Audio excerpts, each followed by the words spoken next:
Monsieur Alan Laverne Bean était un astronaute américain de la NASA, né en mars 1932 à Wheeler, au Texas, et mort le 26 mai 2018 à Houston, au Texas.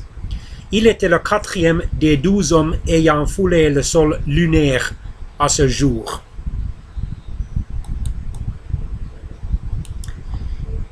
Il a obtenu un diplôme de la Pascal High School ou de l'école secondaire de Pascal de Fort Worth au Texas.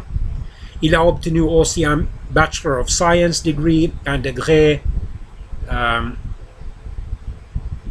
junior de sciences ou des sciences en ingénierie aéronautique de l'Université du Texas à Austin en 1955.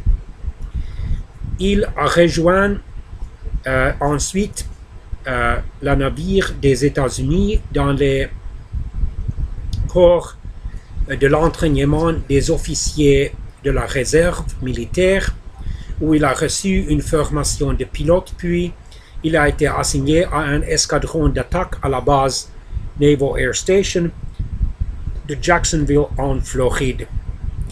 Il se distinguait alors de ses collègues pilotes par son abstinence totale envers l'alcool et en développant une fascination pour l'art, prenant des cours de peinture à l'huile dans ses moments perdus.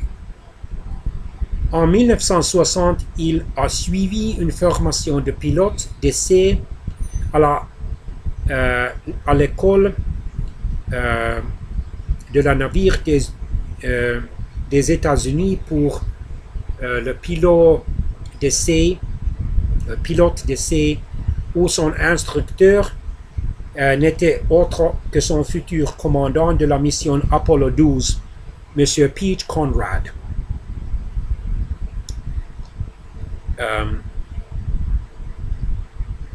En tant qu'astronaute, il a participé à l'élaboration des systèmes de sécurité et de sauvetage, tour de sauvetage du programme Apollo.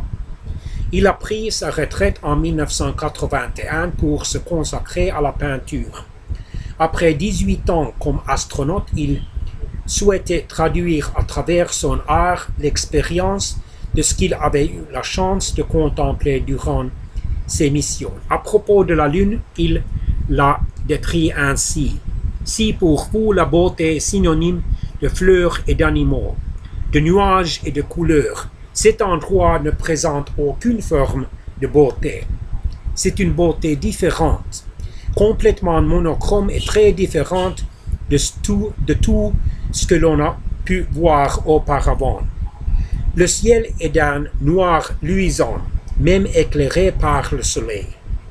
La nuit n'est pas terne comme sur la terre. C'est un monde intéressant mais rude et hostile.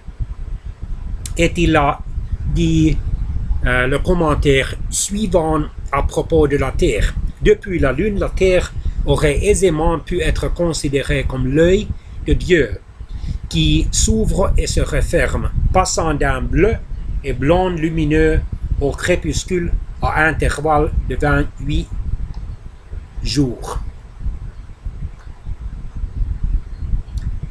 Il lui a été attribué un doctorat honorifique de sciences du Texas, du Collège Wesleyan du Texas en 1972 et il a reçu un doctorat honorifique de sciences de l'ingénieur de l'Université de Akron à l'État fédéral américain d'Ohio en 1974.